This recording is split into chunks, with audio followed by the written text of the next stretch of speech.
how Darwin banished goals from nature and how Dan McShay helped. Indeed, how he completed the job. Okay?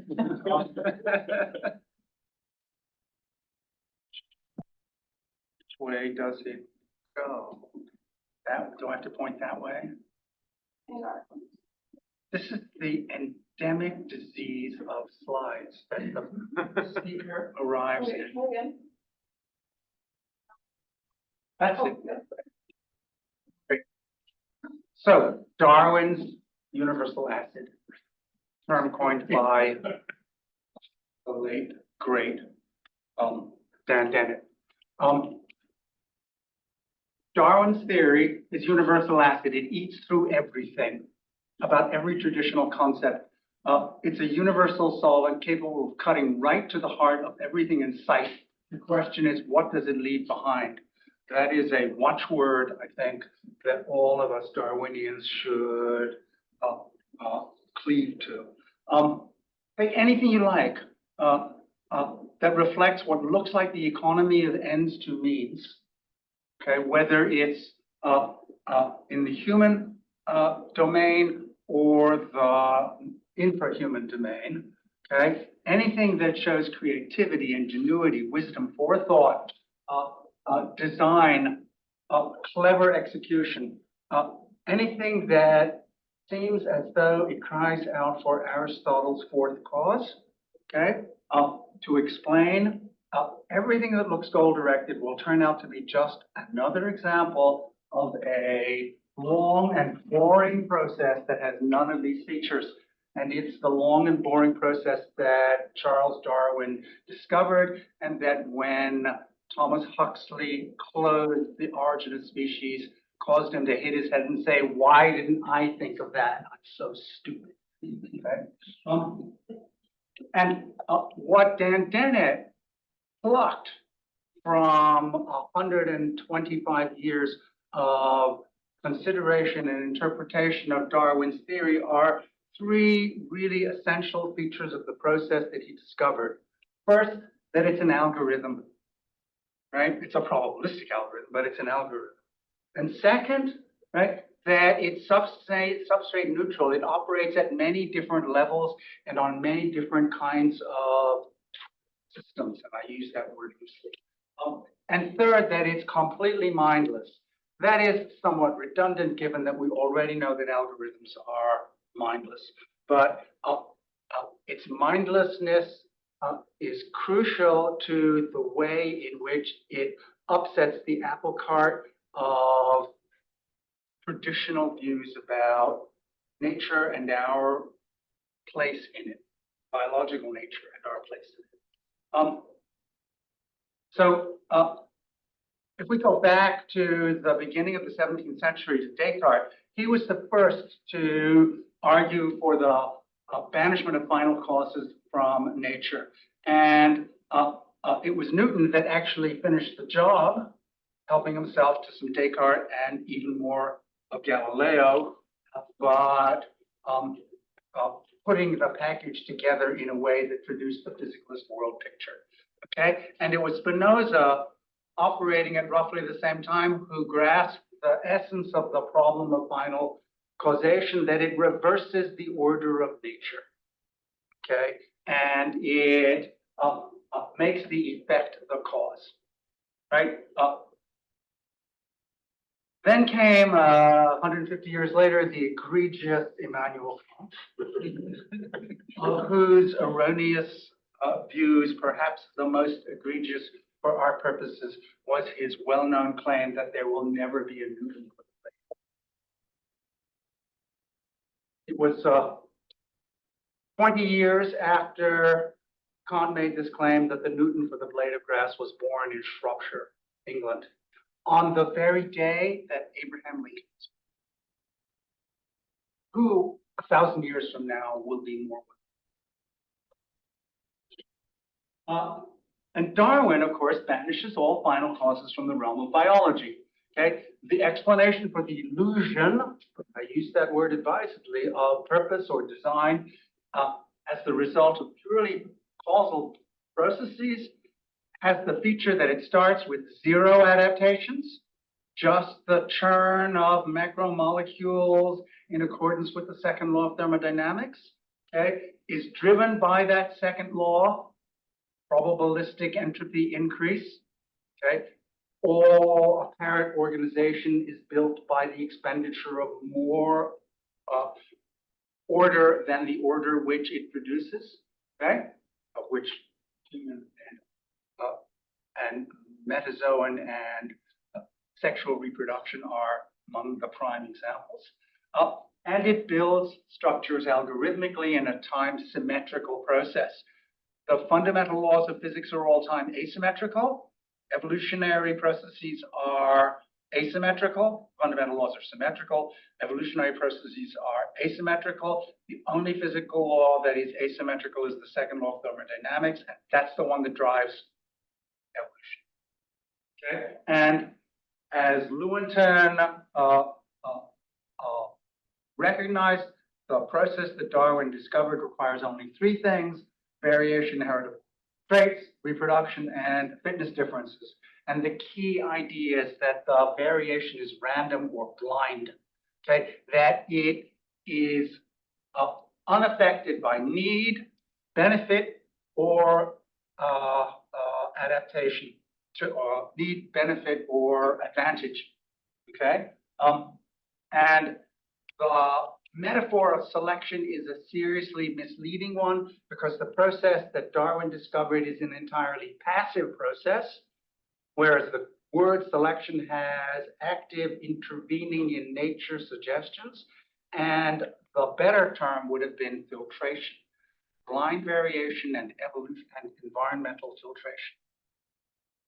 Okay, so here's some reasons why Darwin's mechanism eliminates purpose. Okay, why it didn't make purpose safe for science, but ordered it out of the domain of nature. Okay, if Darwin had saved purposes for science, had naturalized purposes, had made it okay to talk about purposes because you could translate purpose talk into causal talk, then we would still be living in the Aristotelian world. The scientific revolution of the 17th century would be a bit of misadvertising. Okay? The idea that Newton substituted a clockwork universe for an Aristotelian universe would turn out to have been a mistake. There would still be entomologies operating in nature, and Darwin would have explained how and why they do so. But that's obviously not what happened. Okay? Compare Kelvin's banishment of caloric. Okay? Caloric was the substance which the standard accepted theory of heat until the middle of the 19th century postulated. Okay? And it was by inventing the kinetic theory of heat, by showing us the temperature is a matter of the mean kinetic energy of molecules in motion, that Kelvin banished caloric from nature. It's not as though we still go around talking about caloric, only we understand it in the way that Kelvin did. What Kelvin did was show there's no such thing. Same deal for gravity, okay? What Einstein did was not save gravity, not preserve gravity, not ground gravity on a more correct view of the nature of physical processes. He showed there was no such thing. Great for us, because gravity was the greatest thorn in the side of physicalist metaphysics for 400 years. The idea of a universal force that is transmitted at infinite speeds through complete vacuums and from which nothing can be shielded was so mysterious that it was a thorn in the side of physics from Newton's time until Einstein's. And what Einstein's great achievement constitutes from the philosophical point of view was showing that the contact corpuscularian philosophy, mechanistic philosophy of Newton was right now. There's no such thing as gravity. It's the curvature of space. Okay? We still use the word calorie. We still use the word gravity. We still use the word function. They are heuristically convenient, if not indispensable, but they don't grab onto any reality in nature. And it's Darwin who in particular showed us that that was the case with function. So this is going to be the case all the way down, turtles all the way down. Okay, it's not just that lineages in the phylogenetic tree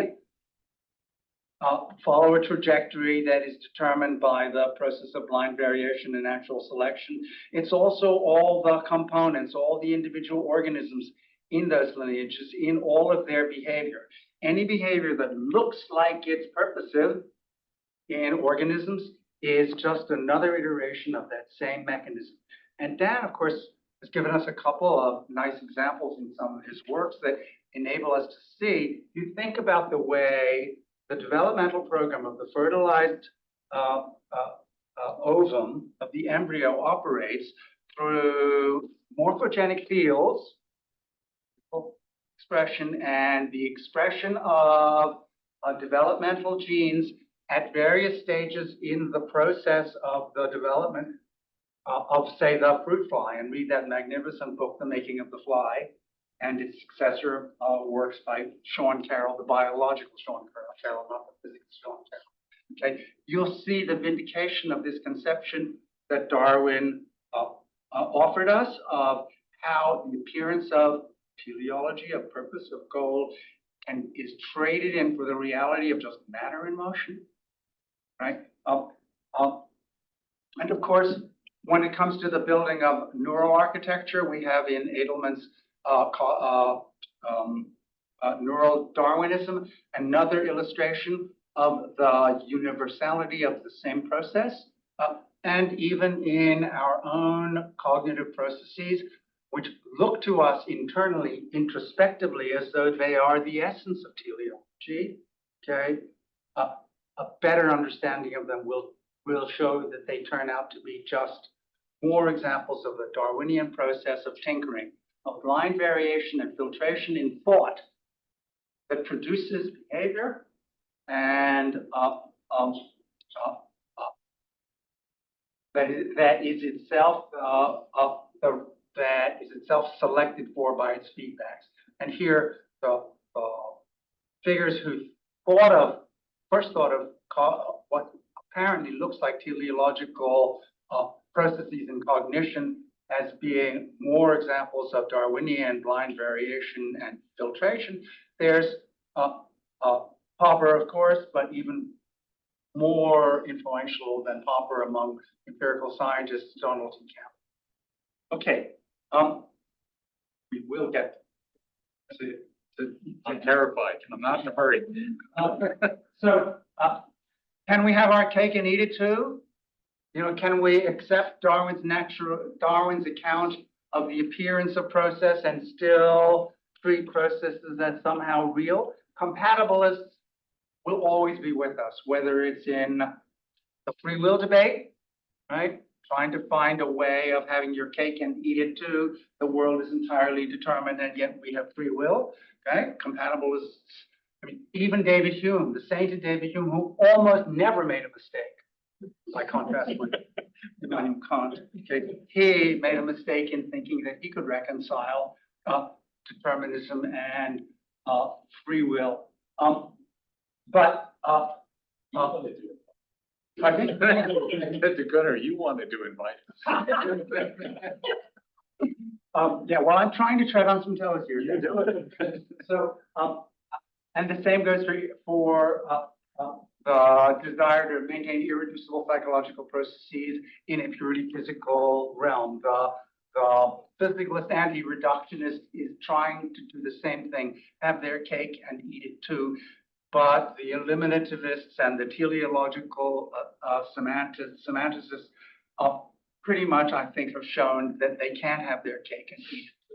You're either going to be a dualist or a physicalist. You can't be in this completely unstable equilibrium between. Okay? All of these compatibilists seek a Darwinian license for their reconciliation with hard realities. Okay? They all try to translate purpose and goal into variation and filtration. Okay? And the program that has rolled itself out, whether in areas of metaphysics like the free will debate or the philosophy of mind and the account of intentional content via the same kind of processes, they've all fallen apart in one way or another. The failure of each of them has shown that you can't fit teleology into the Procrustean bed of physical reality. So, Darwin banished teleology from nature. He didn't save it. And McShay is here to tell us why it can't be saved and to show exactly why, to fill out for us philosophers and for those who hold out a hope maybe for some reconciliation, the fundamental facts about the nature of the universe which make that reconciliation impossible. Okay? Here we turn to field theory. And I'm going to read out some important passages from Dan's papers. Okay? I'm assuming, is it fair to say that everybody in this room has prepared for this conference by reading Dan and Gunnar's papers? We didn't make it a Okay, everybody who's here They have the drift. They have the drift. has done something. So, under field theory, the seeming magic of goal-directedness is explained quite simply. It's a spatial distributed field is the source of direction. And since these entities move and change within that field, the guidance they need is literally all around them. Okay? Further, the theory solves the famous problem of backward causation. Remember Spinoza? Right? An entity that behaves as though directed by a goal appears to be guided by something in its future, the goal. In contrast, field theory makes clear that it is not a future goal that guides, but a very much present, spatial-temporally extended field. A riddle in time is solved by a structure in space. You're going to see those passages again, but with a little bolding and highlighting. Okay? So, an example and some details, right?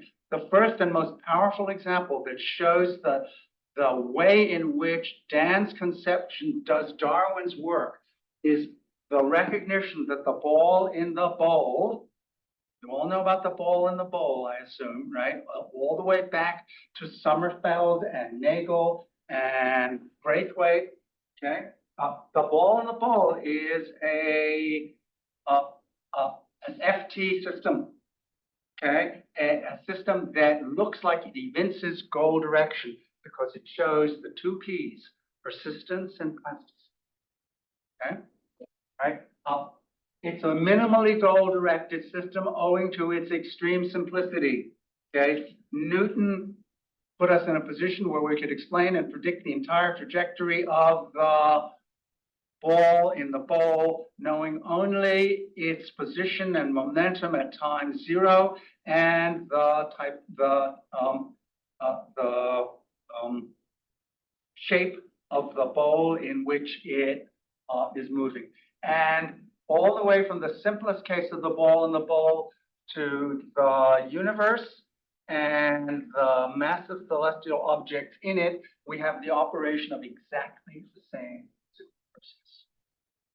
And of course, we and all of the phenomena in the biological domain are in that spectrum from the simplest to the most complex. And of course, the ball in the bowl doesn't count as goal-directed. It counts as seeming to be, as appearing to be goal-directed. And now I'll redirect you to those same two passages that I read before. Okay, and here's the bolded, emphasis added. Dan, are you trying to get under the table? No. Emphasis added. Under field theory, the seeming magic of goal-directedness is explained away, quite simply. Okay, and further, the theory solves the famous problem of backward causation, an entity that behaves as though directed by a goal. Okay, It is not directed by a goal. Field theory makes it clear that it is not a future goal that guides, but a very much present spatially extended field. A riddle in time is solved by a structure in space. So from McShay and Babcock, theoretical framework of FT. 4 principles. First, fields, right? Non-local physical structures that influence smaller entities contained within it. Of course, because smaller entities are also themselves driven by fields, and their components are driven by fields, and there's all the way down to the quarks and the gluons. Okay. So there's upper direction. I'm not sure that the word upper is, because it's enveloping direction, not just from above, but from a vector field all around. Okay? So a field directs the entities within its spatial boundaries. Okay? Simple illustration there. That's the vector gravitational field. Okay? Directing everything that comes in the vicinity of a massive object into trajectories that show persistence and plasticity. Okay? But of course have no tincture of goal direction. Okay? Persistence and plasticity are symptoms. Okay? If you see persistence and plasticity, look for the field. Because the persistence and the plasticity, which are real, right? They're not heuristic devices or overlays on nature.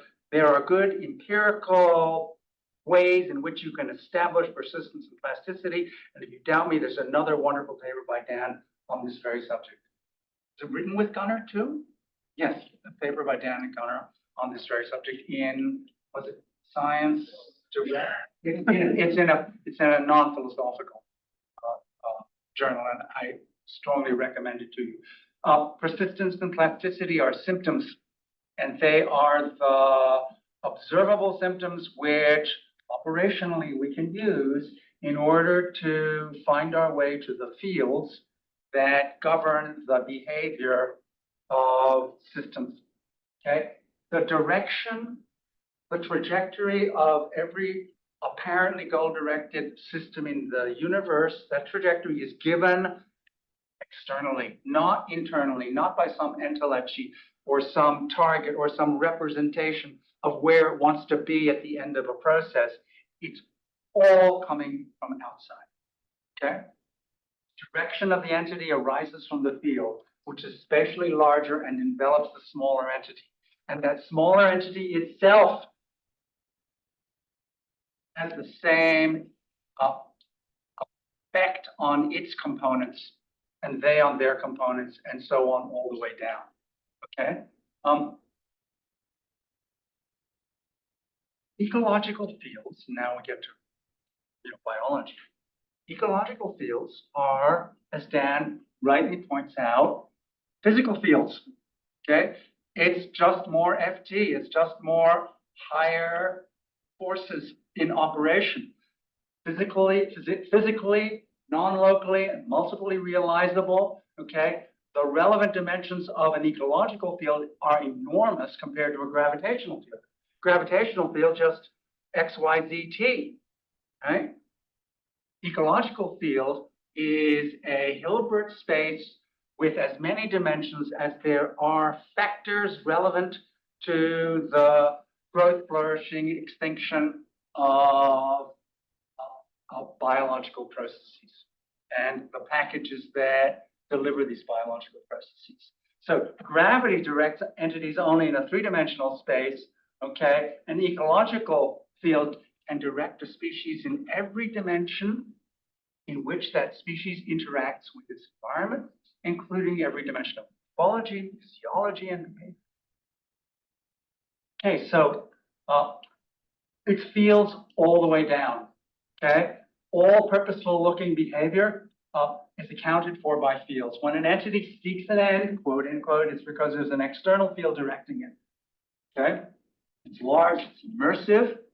So there's an example of turtle. What's the turtle's name?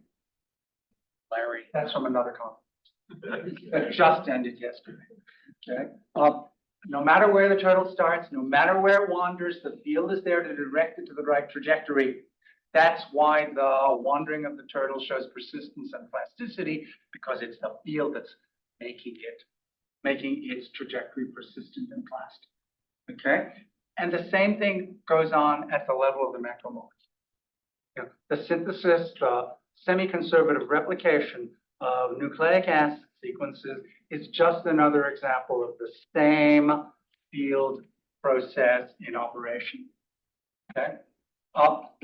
FT is intended to capture these kinds of diverse, apparently goal-directed behavior in a single unified explanatory framework that goes all the way from the obviously biological to the ball in the mold.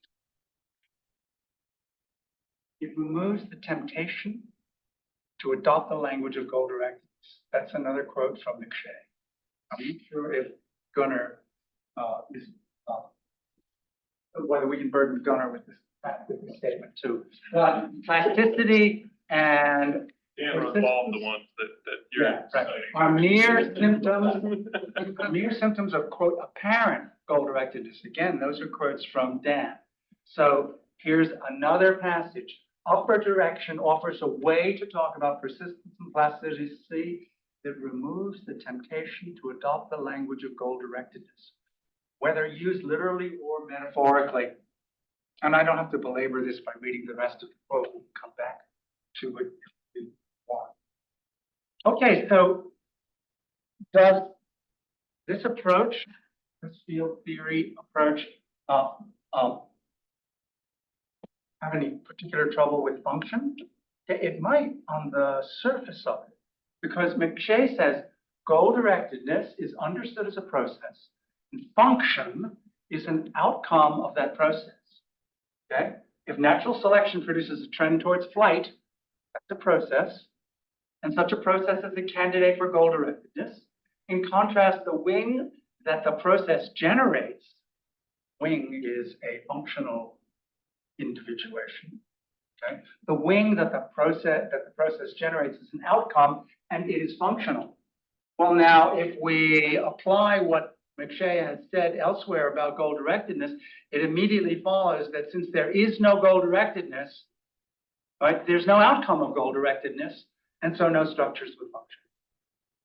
Now, we don't want that, right? That's either incautious or requires a little revision of.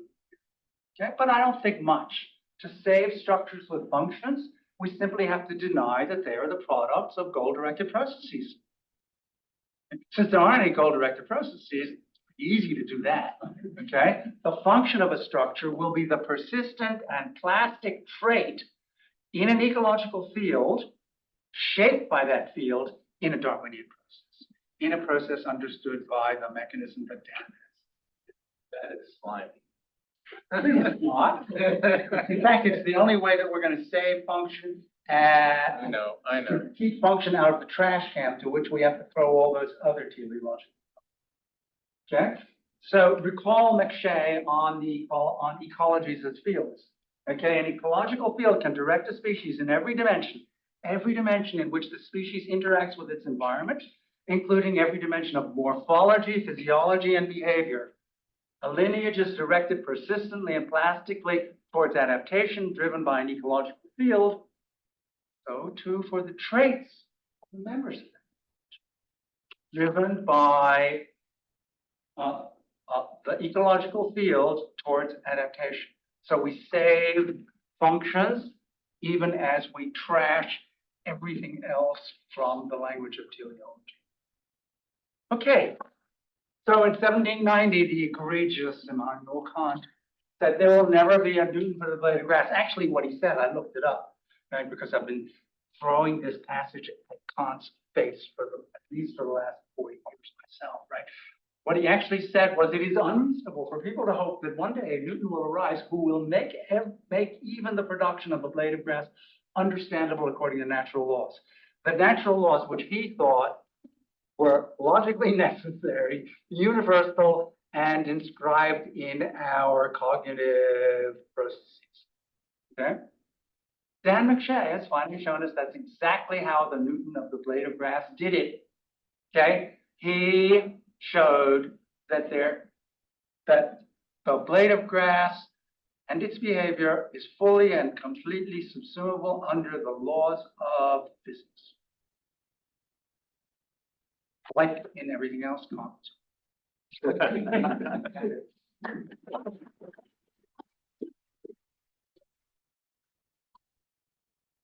Good. No questions. Is that good or bad? Well, Carlos has got his hand up first. yeah. Carlos and Niall and So, thank you. That was really fascinating. Always enjoy your talks. I was thinking throughout your talk about this distinction in different kinds of eliminativisms, right? In particular, I was thinking the distinction between what we typically think of as kind of eliminating the entity, right? There are no ghosts, right? And discourse eliminativism, right? So sometimes that's called conceptual fragmentation. Sometimes or a category disillusion. So there are no vegetables, right? In that the vegetable category doesn't exist, but there are still vegetables. Like I can still go and eat a vegetable. Okay? You can imagine like.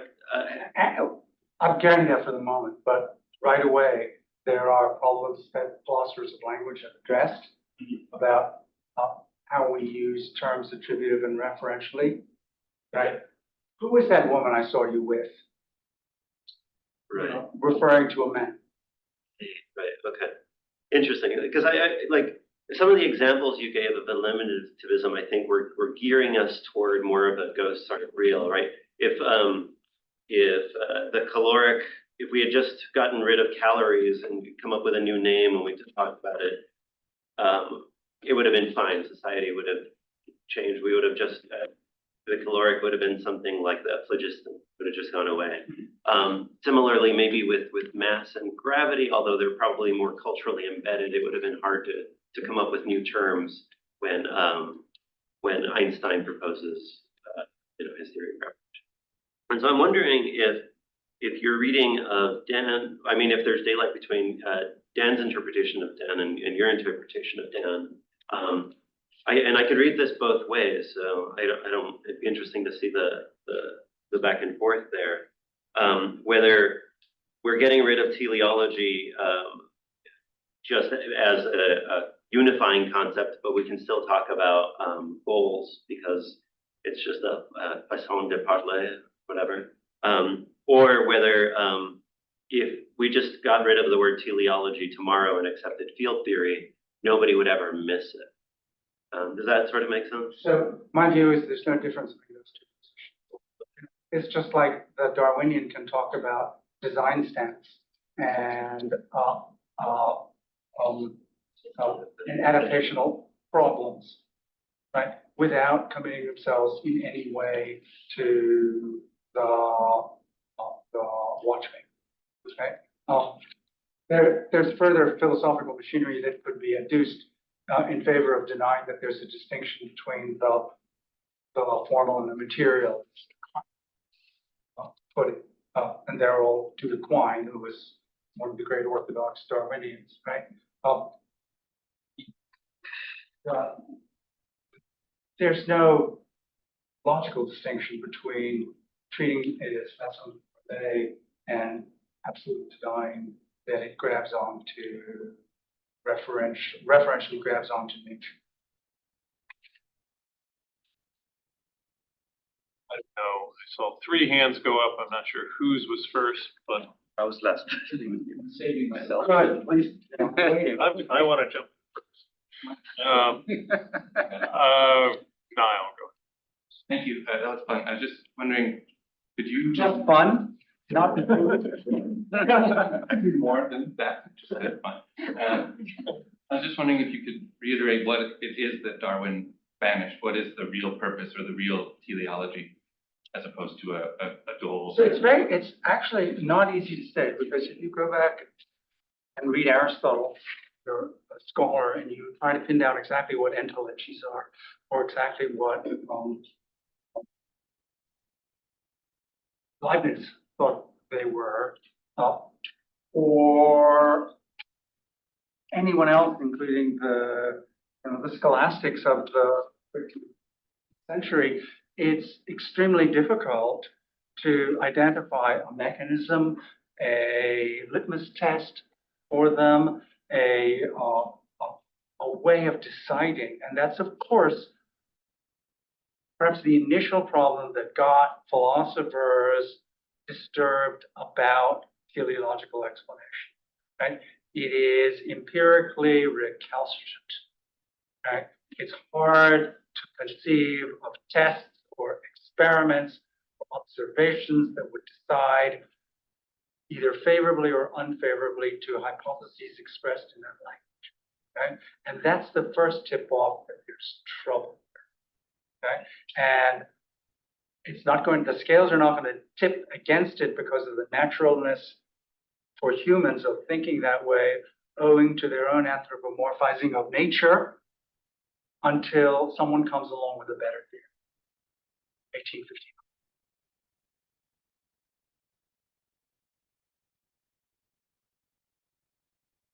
I was going to go, but Carlos asked my question. Oh, sorry. So this might be a weird question, but I was listening to you talk and I kept thinking, what is his goal here? What are you trying to do? The mechanization of the world picture. That's a famous 20th century history of science. Why are you allowed to have goals? Pardon? Why are you allowed to have goals? And why are we? I don't have any goals.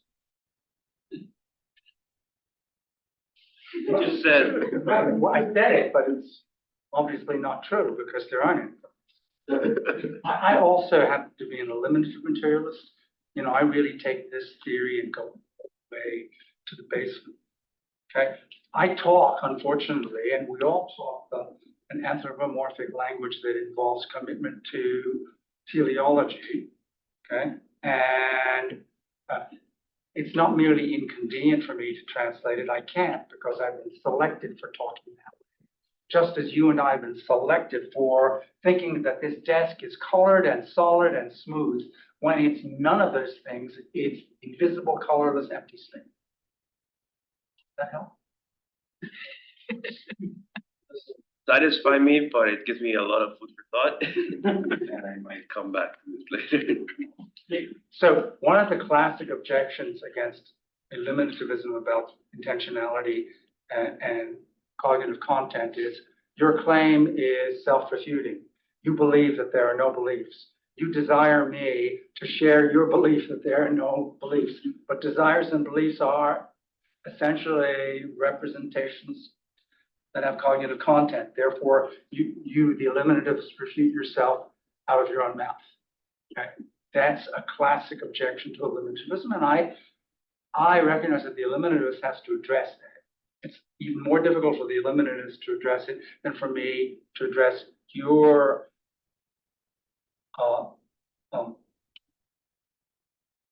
attempt to get me to refute myself by saying, what are your goals? It's an intellectual responsibility for someone who adopts the view that I have articulated to render it consistent with, or at least explain away my own use of teleological. It's like saying, God damn it, even though you're.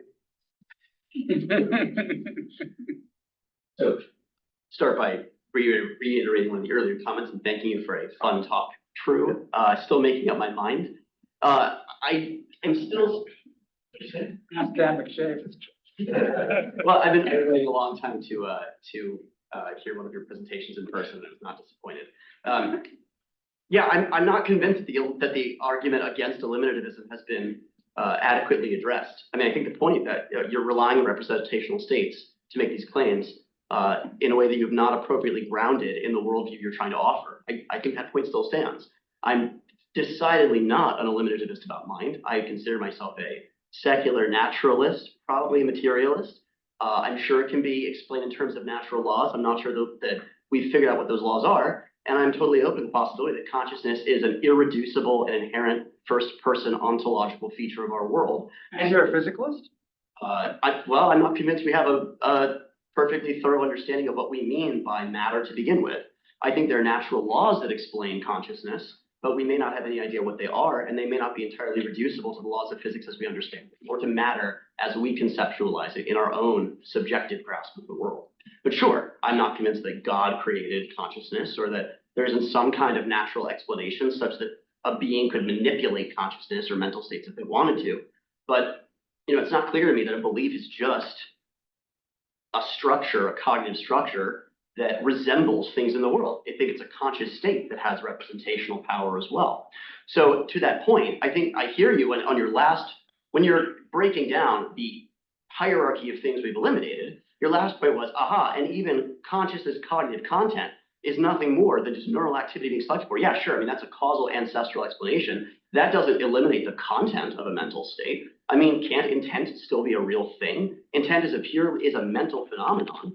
And if I build something with the hope that it will serve a certain purpose, that's part of its causal history. It was caused by a cognitive process that had certain mental content. Now, sure, there's an explanation as to how the creature evolved that had the states that led it to build the chair or the computer or whatever. That's part of its causal history. There was a mental state that was an irremovable part of the story of how that thing came to be. And if that person continues to think about the object such that the object has a standing disposition to be used in a certain way, bam, purposes are still part of nature. Just like how grammar depends on a mind, but grammar is real. It's a set of real relations that explain how things can be communicated, how signs can successfully be transferred between cognitive systems. So I totally agree with you that Darwin can explain that natural processes can be used to explain how mental states emerge, and then how objects can be created by things that have mental states. That I don't see how that destroys the reality, the ontological independence of intent as a relation between a system with mental kinds and the objects in the world that it causes or interacts with. So here's the problem. The problem is to explain how one chunk of matter, they say a chunk of matter inside my skull, can be directed at another chunk of matter, say Paris, a city of 3,000 miles. Okay, that's a chunk of matter. And when I think that Paris is the capital of France, there's an intentional state, intentional in the philosopher's sense, state with representational content in my brain, okay? And that state is directed at Paris, another chunk of matter 3,000 miles away, okay? Now, you and I would disagree about the nature of inner processes, but we share the same problem of explaining how it is that one chunk of matter can be about another chunk of matter, intrinsically about that other chunk of matter. Because we're physicalists. You said, it's laws of nature that explain the cognitive processes. And if there's no satisfactory answer to that question, so far as physics is concerned, if physics rules out the possibility that intrinsically the arrangement of gluons and quarks and electrons in one chunk of matter, intrinsically in virtue of their relations to one another, direct at something, another chunk of matter 5,000 kilometers away. Okay, if it's in principle impossible to do that, then we simply have to deny that the first chunk of the matter does that. Now, that's a problem for both you and me, for the optimist about naturalizing intentionality and the pessimist. And neither of us have a very good argument at this point, a knockdown argument at this point. All right. Now, I have a sort of a philosophical song and dance about why my side of the debate is the right one, and lots of people, including Dan Dennett, have conviction that the other side is right, and we're gonna have to see how neuroscience plays out. But Professor, I'm not sure that. So I actually don't think aboutness is so mysterious. I'm not convinced that there is any inherent aboutness in the world. That's my view. But I actually believe, right, but I'm more optimistic about the existence of purposes than about intentionality. I think intentionality might be a convenient way that we try to understand the relationship between a mind and the world, but there's no inherent pointing. Yes, sir. But that still seems separate to me from the point that I was asking, which is, how do you go from explaining how minds come about to eliminating the relationship between a desire or a hope inside that mind on the one hand, Insofar and as, its effect on the objects in the world on the other? insofar as minds are, by definition, things with intentional content, you don't explain how minds come about, because there aren't. Okay, but then you're forced to accept the position that there is no such thing as a mind, not just that it's reduced. Yeah, there's brains. Right? I mean, there are brains, but again, you're sure. I mean, but if someone is not convinced that there is nothing beyond the brain, or that there's certain processes the brain does that are not strictly material in the way that we conventionally understand it, this might just be an impasse between true eliminativists and non-reductive physicalists. Here, because if we were going to discuss this, I would have given a totally different paper, and I'll be glad to send you that paper, okay? Or you can find it in the journal where it was published. I think all of these issues are really important and vexed and serious, but I don't think they're on the table here. I think on the table here is something much more basic, right? And that's whether the interpretation that I've given of Dan's view. With that, I'm going to give the floor to, if you still want the floor, Alessandra. Middle, but I was gonna give you like a sliding scale option. If you should comment me, I can go like full. You know, my talk was so crazy, you might as well make it. So my background is neuroscience. Let's see. We talked about purpose and so that's what I'm thinking about. A little louder, please. Sorry, we're talking about purposes and minds, and so I was thinking about that in those terms, but I like be. If we're, and also I don't have like philosophy background, so I'm just gonna like there's like some work now in neuroscience about like electromagnetic, waves and stuff. I think my main question, like probably put simply, is what if we're just not getting the right description of matter right now that will then correspond to the way that we talk about the way that we feel? Basically. So, you're not a philosopher, and I hesitate to introduce you to this bizarre view that is gaining traction in philosophy called panpsychism.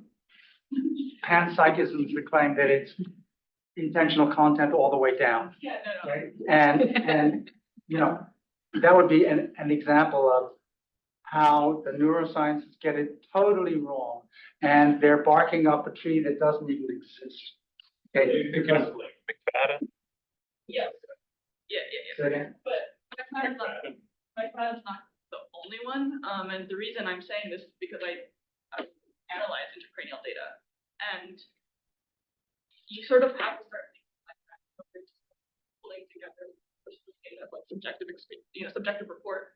And right. One of the great problems of neuroscience is the fact that you have to use folk psychology theory of mind in order to prep subjects and direct their cognitive activities, okay?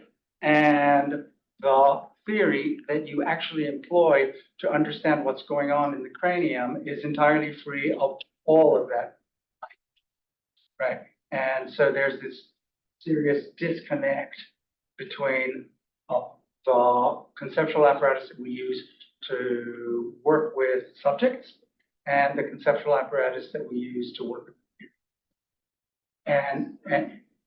And if teleology could be reducible to physical processes, we might stand a much better chance of finding a bridge between those two languages, but we can't. I guess I'm a little bit more optimistic in the sense that now it's looking like research is crawling there. So we're making guesses about the trajectory of future science, which is what philosophy is about. making guesses about what hasn't been vindicated yet and arguing with one another, okay, in the hope of convincing us and bystanders to adopt one research program versus another.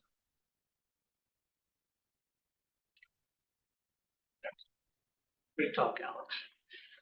Getting back to Darwin and potential goal-directedness of functions, I wonder what you think of the notion of adaptiveness and whether adaptive traits have meaning. In one Meaning? sense, what is their Whether there are adaptive traits. and what it means to be an adaptive trait. So what it means to be an adaptive trait is to have survived through the filtration process that Darwin discovered. Right. So in one sense, any trait that exists has been filtered through and is an adaptive trait. Or else it's a free rider, but even free riders can't last forever. But on the other hand, the adaptive traits, they've been filtered in the face of particular selection pressures or filtration pressures. Right. That poses particular challenges. Correct. Right. So one challenge, find nutrition, so you can survive. Find mates to pass on genes. Have a strategy for your progeny to survive. Make a million copies of them or take care of them. And so some traits are meeting these specific challenges better than others. Those are the ones being filtered. Does that, is that not given any kind of goal-directedness to these particular fittings? I don't think so. I don't see where there's scope or need for goal-directedness. And that was the whole point of Darwin's claim that variation is not produced as a result of benefit, advantage, or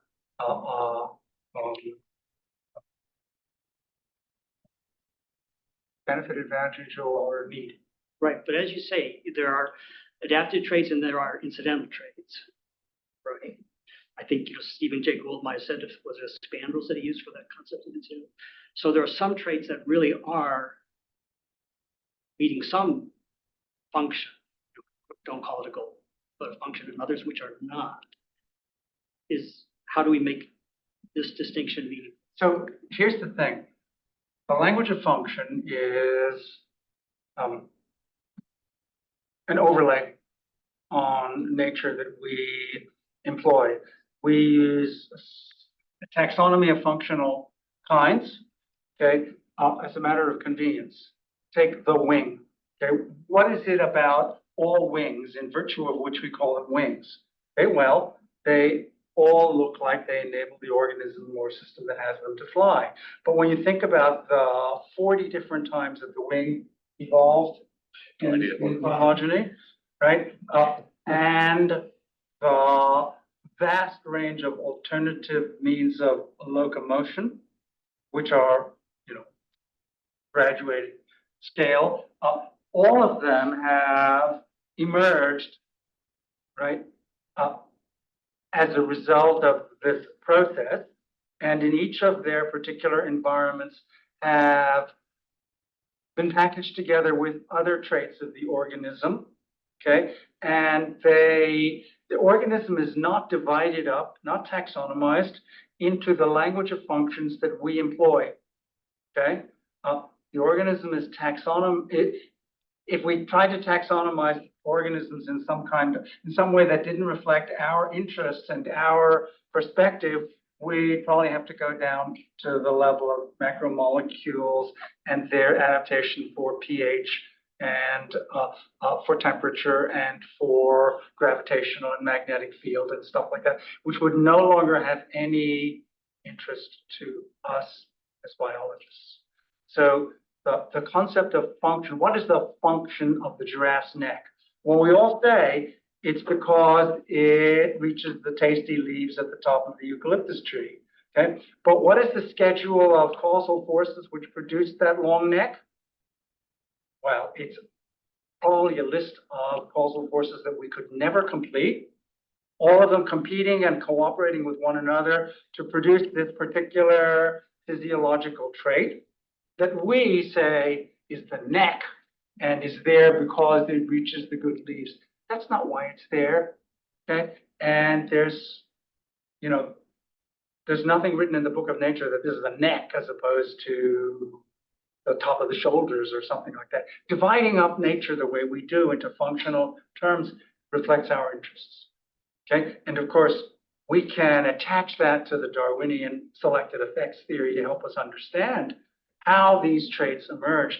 But we would we would fool ourselves into thinking that the functional individuations that we make got nature of the joints. Okay. I'm gonna step in and take the moderator's prerogative, ask my own question for Dan, and then Dan, I'll give you a swing. Yeah, all right.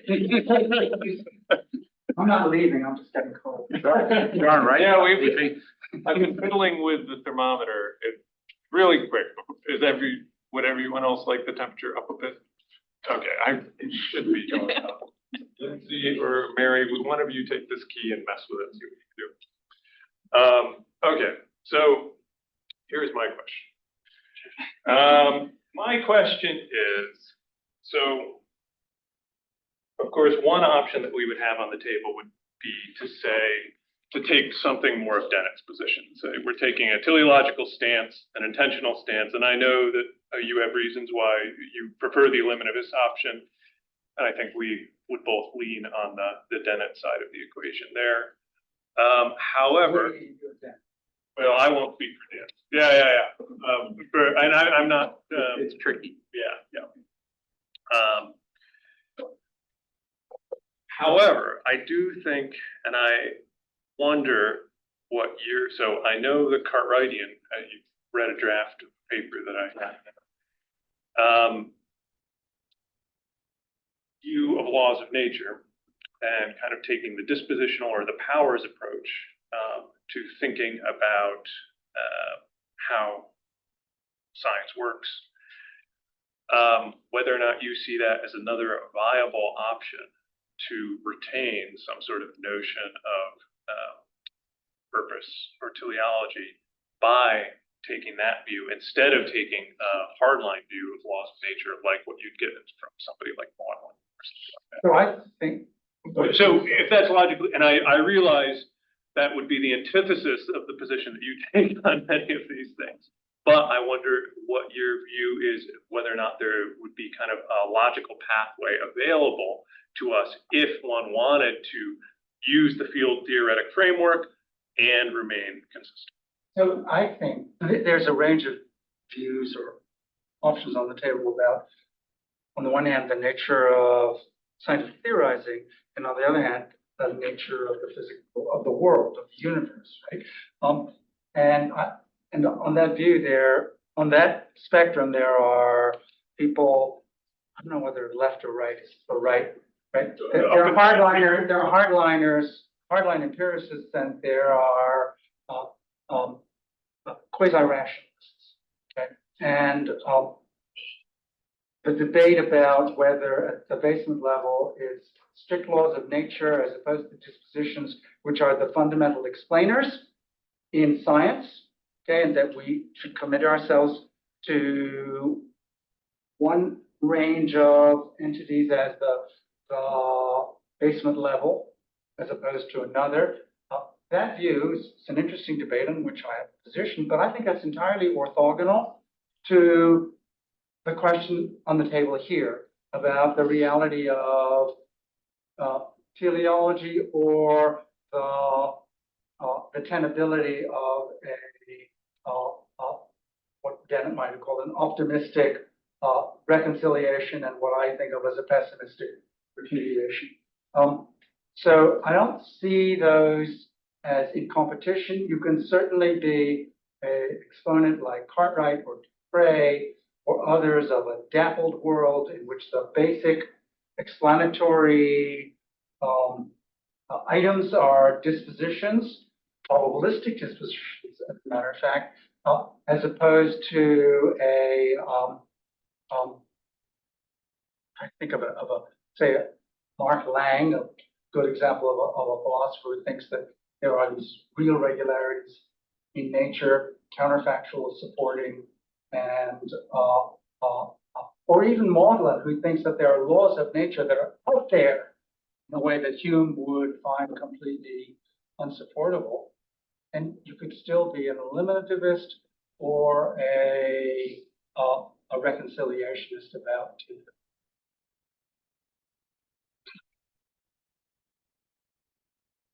Okay, so you haven't met Paquita Vaquita. Killer whale? No, she's not a killer whale. She's a porpoise, and she's the purpose porpoise. And the first thing I want to say is she's very hurt. Okay, that you're making her feel better. Thank you for doing that, and you can hold on to her for what comes next. Second, many of those quotes, I think you should check your citation software because they come not from me, but from my sister Daniela, who's at the University of somewhere else in the philosophy department. I don't know where you got off ascribing them to me.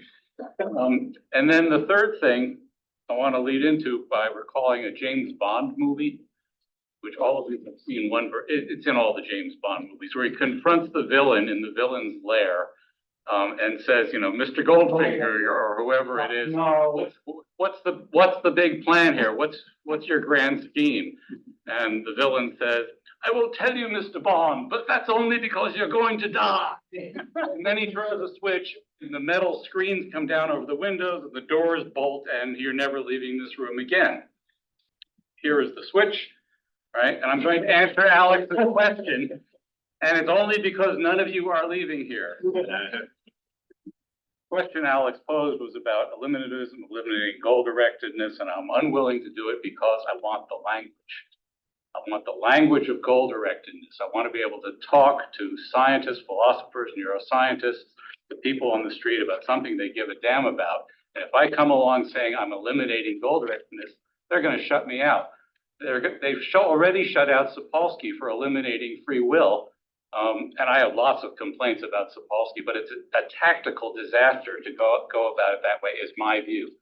I know eliminatists in the world will make the charges that you're making now, and they are founded to a certain extent. But as you pointed out, the language can go either way. We still talk about gravity, right? We just mean something different by it. Well, I want to talk about goal-directedness and purpose. I mean something different. I mean something different by it. And I want to bring the rest of the world, or the 12 people in the world who will ever listen to me, around to thinking about it in my terms. And if you want to call that eliminativism, fine, I don't dare, because they're going to turn me off the minute I do it. Also, I'm not talking in the spirit of eliminativism, because I don't think that the whole debate that came before this, before field theory came along, is a debate that I want to go away. I want to see what I'm doing as an extension of that discussion, not as a cutting off. All that's crap. I'm eliminating, and I'm going forward in the Darwinian physicalist direction. Because this really is not just standing on the shoulders of Nagel and Sommerhoff and so on, but Aristotle, who everybody knows is wrong about everything, except field theory says he was right about the ball and the bowl. It does have an urge in multiple quotes to get to the bottom. Ball and the bowl has an urge? Yes, because it shares the same architecture, I would argue, with human wants, cares, and preferences. So Aristotle correctly, maybe unwittingly, identified a shared architecture in the world, which, as you pointed out, is everywhere. I want to draw attention to that shared architecture. I want Aristotle as part of the picture. There's people like Kant I don't want as part of the picture. Not everybody has talked about this, but I want this to be part of the bigger picture of the discussion of goal-directed. It's not a shutting out. So that's tactics, right? I know it's all tactics, but I'm on the side of the angels here. So go ahead, you can respond to that. One sentence. We could embrace this view simply by being pragmatists and rejecting metaphysics as a actually. Now go on. Yeah, I wish I knew better what metaphysics was, Yeah, despite being surrounded by you people that talk about it all day long and faking my way through it. I really don't. So maybe I don't. Okay, what else I wanted to say? You set up this beautiful syllogism in which you forced me and everybody else to either get rid of goal-directedness or get rid of function. And you said, get rid of goal-directedness because we want to keep function. Get rid of them both. Function is this notion that's just laced with teleology in the old-fashioned Aquinas sense of the word, right? When the person on the street uses it, so many of them have God in mind, right? So why keep the word function with its nasty history? Let's get rid of both. Tactically, that's a disaster. We would never do that. But the syllogism you point to, I think, is correct. I don't think we should get rid of anything, though. Just leave the contradiction intact and hope nobody notices it. You're not leaving. You thought I was joking, but there are people in uniform surrounding the building as we speak. This is an open line to mine. Okay. So then, getting rid of the word goals. Yeah, let's get rid of the word goals, which a first order pass at this problem says get rid of the word goals because goals are by definition in the future and we can't have the future controlling the past. So it was or deciding the past or nudging the past or doing anything at all to the past. So a decision had to be made early on in the development of this viewpoint, which was, are we going to use this word goal-directedness, which has embedded in it this non-concept of goals directing things. And yeah, because I want trajectory directedness, I want field directedness, I want, what did you put it, envelopment directedness, something like that. That's what I want. But again, nobody's going to listen to that. It's just too weird. It's too out there. And what I want to do is I want to take the standard ways of thinking about them and pull them in, saying, look, you can talk that way, but here's what you really mean when you talk that way. Here's a new way of thinking about what you really mean when you talk that way. There's yet one more thing I have to put you through. I hope this will come out right. The word mechanism gets used a lot to describe Gunnar and my view of how goal-directedness works. And it's not wrong. I already brought this up. I almost was going to intervene in the previous session. Yeah. Let's distinguish the word mechanistic Yeah. and the word mechanism. Mechanistic is a predicate that we use to describe the Newtonian picture of the universe.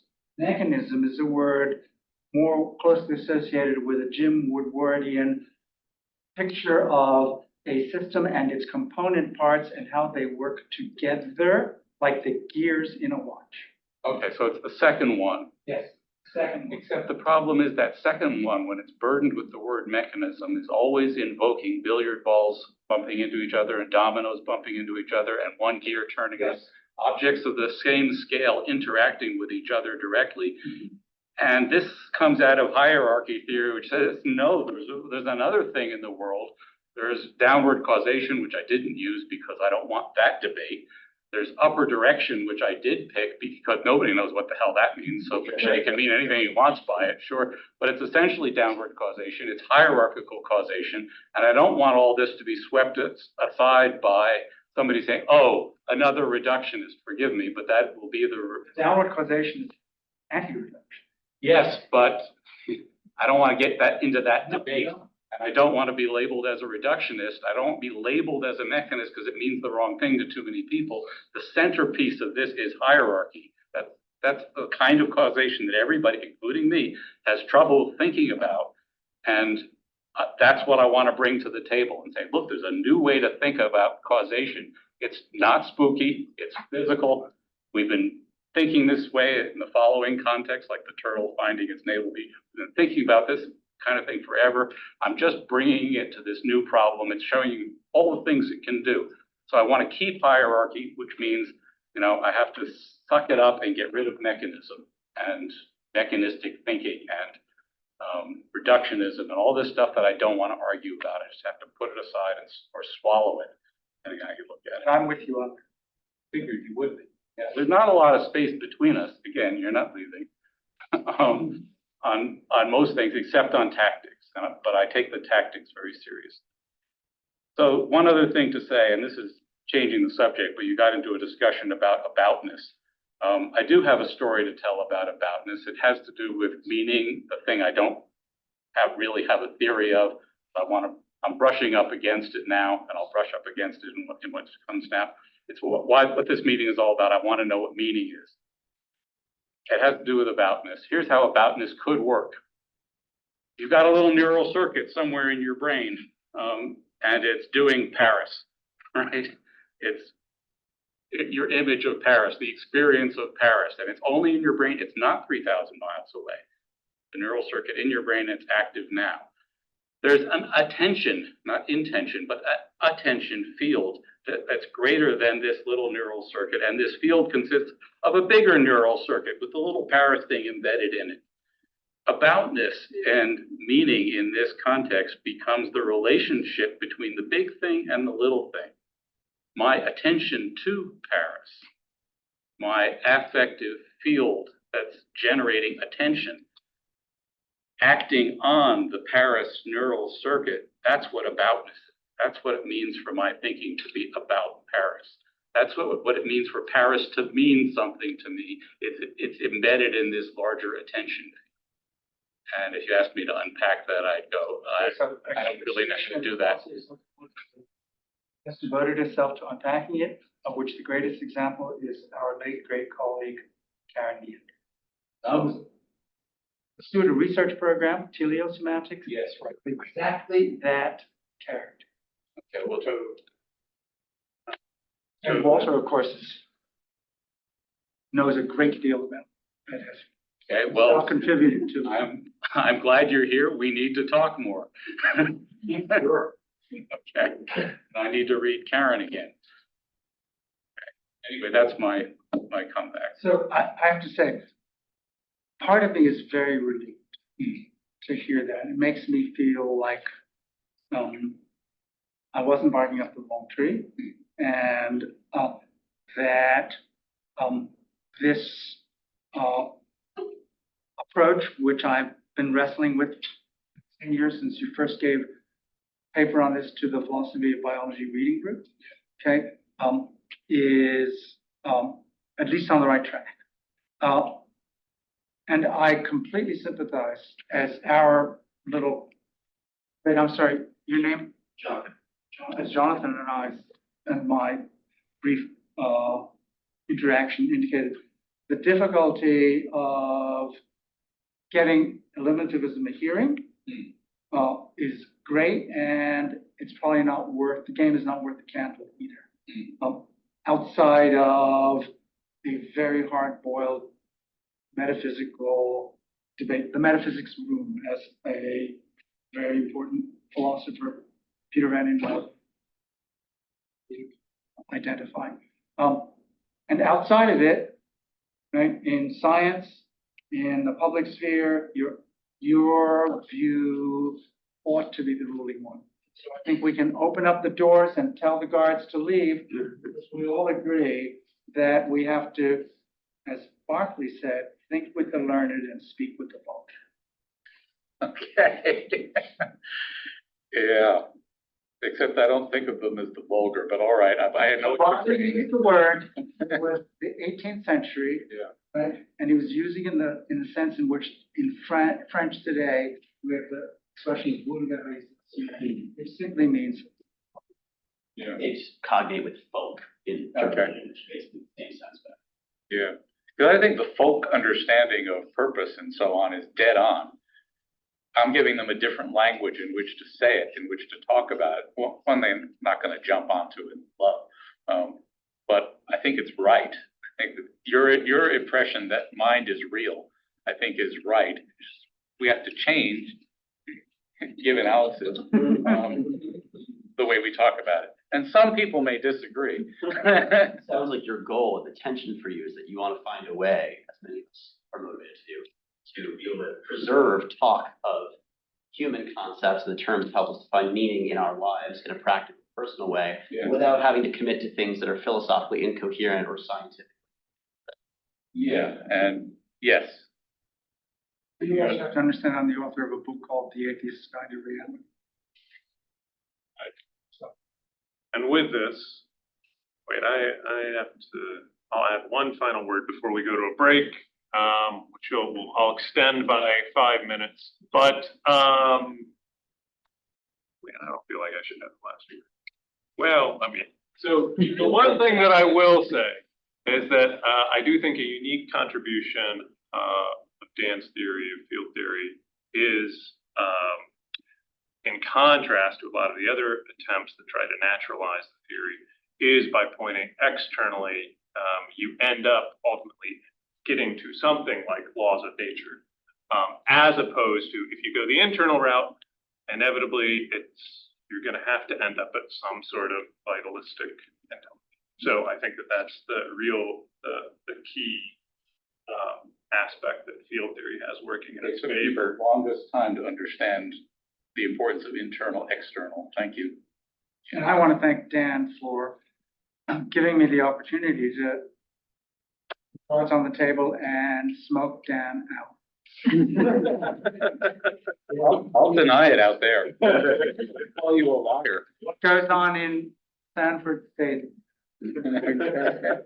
All I say is I'm gonna take that quote with me though, leave the contradictions intact and hope nobody notices. That I am gonna use that. I will attribute, but I'm definitely gonna use that. Actually, you can attribute, because we all do it. And with that, let's, Thank you all. take a 10-minute